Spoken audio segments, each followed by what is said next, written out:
Live from New York. It's a show that has baseball fever. No doubt. Full Yeah, blown. we do. Yeah, we do. I'm really into it all. And congratulations to boat. Mexico. Good win over Great Britain. Jaron Duran, shout out to Jaron. Danny Parkins in for Nick Wright, who is headed to Tokyo. Says he's going to try to go to the game. Hopefully we get a Zoom call from him, but I don't know if the times will work out. Yeah, it might not. But you know what? In honor of Nick, Oh, thank you, Doc. We were missing something. Thank you, Brew. Starting in Denver. End of the game, Lakers run their offense, Brew, through Marcus Smart. Not a wise idea. Denver ran it through Jokic. That was a better decision. Denver pulls away. Joker triple-double, obviously, 28, 12, 13. Almost did the quadruple-double with 9 turnovers. yeah, he did. Lakers, as we've mentioned several times, cannot beat good teams. Versus teams above 500, they are 14 and 19. They give up 117 points. They allow everybody to shoot about 50%, which is the third worst in the NBA. So they can't beat good teams. They're currently 6th in the West, and they don't play much defense. But other than that, what did last night prove to you? Well, look, let me start with a positive. Good. Because it's going to go south. You're big on moral victories. Yeah, well, that are LeBron James, another, accomplishment for him. He passed Kareem Abdul-Jabbar as the all-time leader in field goals made. So congratulations, LeBron. Another notch on your belt. Outside of that, not much to rave about with these Lakers. Last night, however, did not prove to me, Danny, that they can't beat good teams or that they're not contenders. Oh, all right? okay. It was just the latest bit of evidence, all right? I'd say the last 2 months have proven that they can't beat these teams and are not legitimate contenders. Here's the deal. You mentioned 14 and 19 against teams 500 or better. They are 1 and 8 against the top 4 teams in the NBA. Boston, Detroit, OKC, and San Antonio, all right? They are 4 and 7 against the 5 teams in the West seeded above them.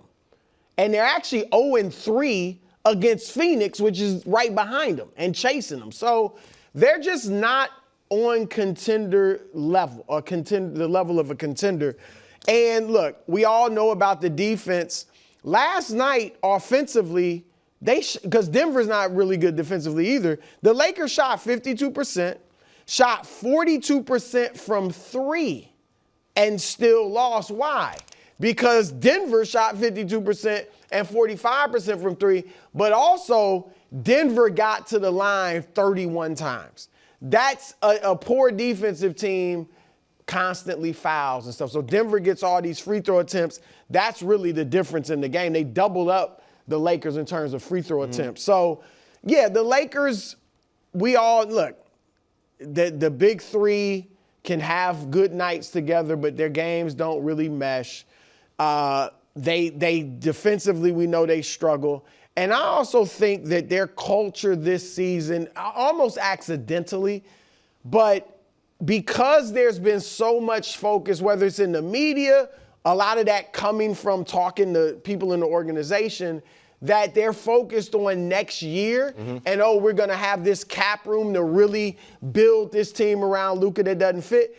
That has kind of, that spilled over and made maybe some of the players lethargic mentally about this season. Because you feel like you probably can't win. The team doesn't fit. They're thinking about next year in the front office. And I just think that saps some of the energy from the team. So they seem like they're just playing out the string. And now I will say this, though, Danny. If they were in the East, I'd give them like a puncher's, even more than a puncher's chance, thinking Luka just can tear it up in the playoffs. LeBron can do some things in the playoffs as well as Reeves. But in the West, no chance. Right. Problem is LA is very much in the West, and the West is very good. And you're right. There's been no evidence all year that this is an elite team. For stretches of time, often against bad teams, they can look offensively dominant. They have the 7th best offensive rating in the NBA. Like, that's pretty good, but it's not elite, and there are multiple teams in the Western Conference in front of them. And they got the 22nd rated defense. And so, we can just add this to the list of times where they've played a great team, haven't looked up to snuff, and they end up losing the game. But I did think that there was a moment in the game last night that is just a microcosm for the problem. And I know the drama of Luka and the tech and complaining with the refs, but so it's his 15th tech of the year. And Luka complains to the officials a lot. Sure. Right? It's what he does, it's what stars do, but he's become one of the faces of this. And if you watch what happened, he thinks he gets a foul on a shot, and he doesn't run back. And so they don't call the tech right away because they're not going to stop a transition opportunity for Denver, which is correct officiating. So then at the end of that play, Denver gets an open three, and that's when they call the tech on Luka. Sure. So it's a selfish play twice. Yeah. Because he's complaining and not running back, and it opens up a wide open three, and then he gets the tech. Brou, you've covered the NBA forever. Teams follow the identity and the work ethic of their best player. And Luka's their best player. So that play was in the second quarter. I want to show you a play in the first quarter. I'm watching this game. You tell me what the defense is. This is just a three from Christian Braun. I think we've got the footage that we can show you. Tell me what Luka's doing here on this closeout effort. That's 8 minutes into the game. I don't understand what I'm watching from Luka. I mean, other than I know he's got a high usage rate on offense and he saves his energy on that end of the floor and he's not a great defensive player. I understand that. But 8 minutes into the game against the team that you're fighting for seeding. Well, the altitude. The altitude. Like, you just have to give better effort than that. And if you don't, I don't care how good you can be offensively on a given night, you're drawing dead against good teams in a 7-game series. You're drawing dead. You look at Steve Nash, Steph Curry, not great defenders, but they put forth the effort. Yeah. They are in the right places. They communicated. They talk. Like, that's what they need to see. And look, this is on Luka. And I would imagine it's happening behind the scenes, but I hope JJ Redick and LeBron James are talking to him like behind the scenes, just like about what it takes to win. Because like he's a great player, but his complaining is beyond, all the players complain. None of them ever think they made a foul. He's way beyond anyone. The only one you can compare him to is Draymond. And Draymond's not a player on his level. Draymond's not the best player on his team. All right, so Draymond's is almost it's not always strategic. His is smarter but there's than elements Luka's. of strategy when he does it. He's smarter about it than Luka. That's a role on a team. Luka he's a brilliant offensive player, and he's a brilliant playoff performer. And I get that he's not going to be a max effort defensive guy all the time because of what he does on offense. But that stuff can't happen. Quickly, just on the other side of the ball, Aaron Gordon went through his warm-ups, like normal warm-ups. He might go tonight against the Knicks. Did this game make you think, oh, Nuggets with Aaron Gordon, I'm moving them up the Well, look, I've never, ladder. they've struggled. They're 7-8 after last night since Jokic got back from injury. So they haven't looked great. But I've never, written them off just because of Jokic. And knowing Gordon getting back. And Gordon has, he's been a good player. He's improved. Yeah. Like, his three-point shooting has really improved. That 50 piece. Yeah, he's become, a really good player. And he's only their third guy. And so when they get him back, then Peyton Watson, hopefully, I think they're going to be right there, with Minnesota and OKC and San Antonio. As to me, those are the four that could come out of the West. Well, they get the benefit of the doubt from me because of what they did to Oklahoma City in the playoffs last year. Yeah. And when I say the Lakers are the 7th offensive team, they're the best. Yep. Denver is the best offense. So that gives you a lot of benefit of the doubt for me. All right, Denver hosts the Knicks, as I mentioned. Lakers get to host the Pacers. That's just exactly what they want. It's going to be excellent. Welcome back to First Things First. Jayson Tatum back tonight. Celtics tweeting out this video, and they are favored by almost 15 over the Mavs tonight. Officially listed as available 298 days since tearing his Achilles at the Garden in the playoffs last year. Here are some other notable Achilles returns, Brou. DeJounte Murray, we talked about yesterday, 25 minutes, 13 points. Durant had 500-plus days preseason, 15.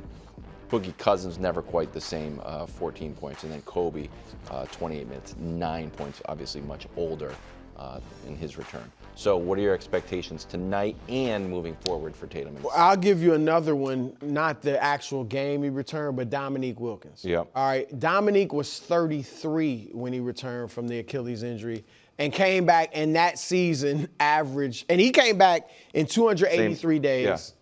Similar. Jayson's 298.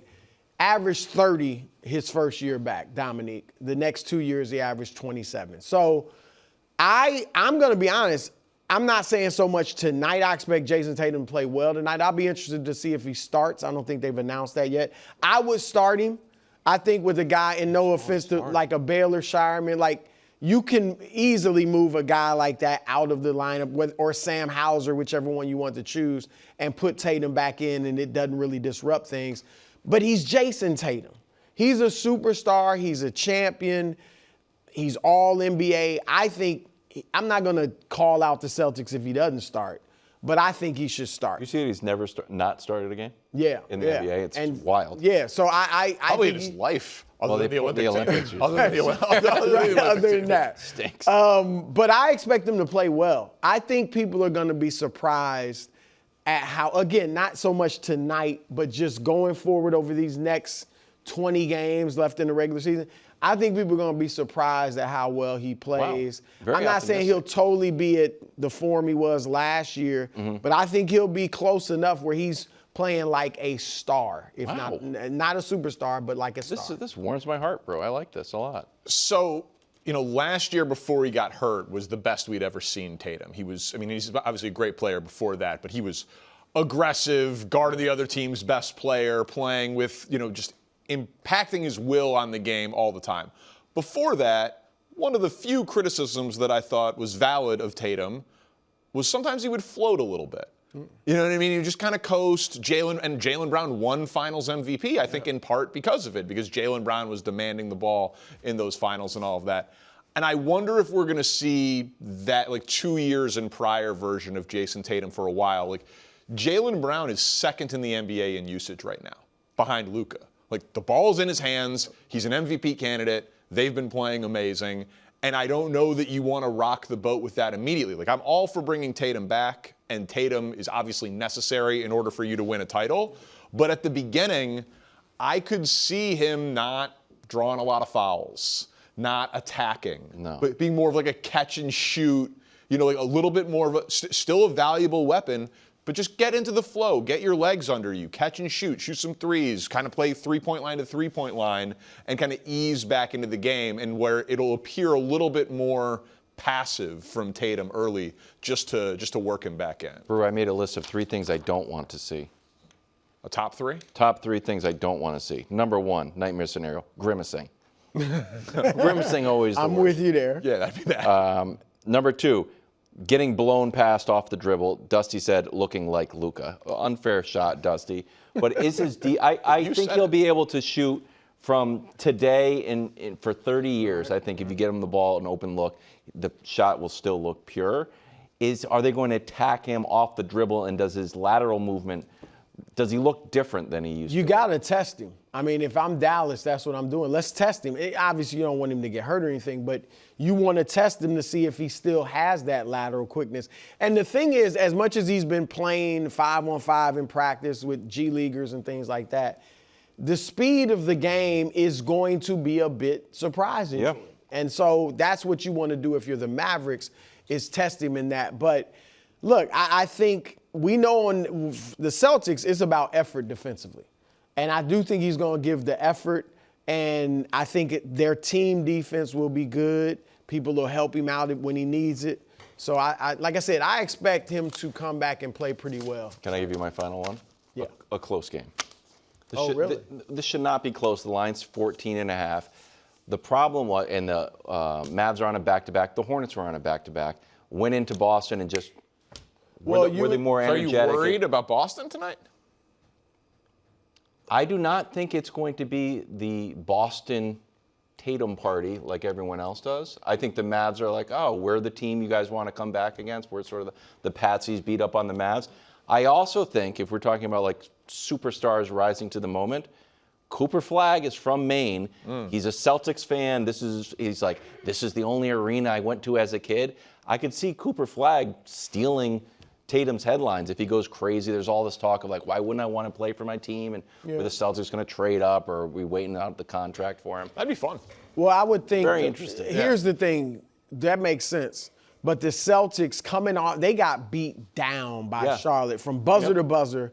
I think they're going to come out and want to make a statement. So. All right. Well, SGA already has one MVP. Is there a chance he can button up a second MVP campaign? Let's find out now on Brou's ballot. Dun, dun, dun, dun. All right, here we go. At number 5, same as last week, Jaylen Brown. Oh, I'm surprised. You thought he dipped? I thought he'd move up. Really? Yeah. They're 6-1 without him. Just make a note of that. And I think actually Anthony Edwards is starting to chase. Excellent. But as long as Boston has the better record, I'll keep Jaylen up there. And maybe even if Minnesota catches them, but number 2 seed in the East, giving Jaylen a lot of credit. At number 4, Cade Cunningham. Yeah. Same as last week. Now, Cade had a rough week. You know, he shot 33%, averaged 18 points a game in his last 2 games, losses to Cleveland and San Antonio. But he has, like, almost every other superstar in the league of the top teams has someone to alleviate some of the offensive pressure. Jokic has Jamal Murray. You know, Donovan Mitchell has James Harden. Isaiah Stewart was out there. Yeah, I mean, he's got Stewart. Duran obviously is a big scorer, but they get their stuff either off the glass or off Cade creating it for him. So a lot of pressure on him. I'm not going to penalize him. He's at number 4.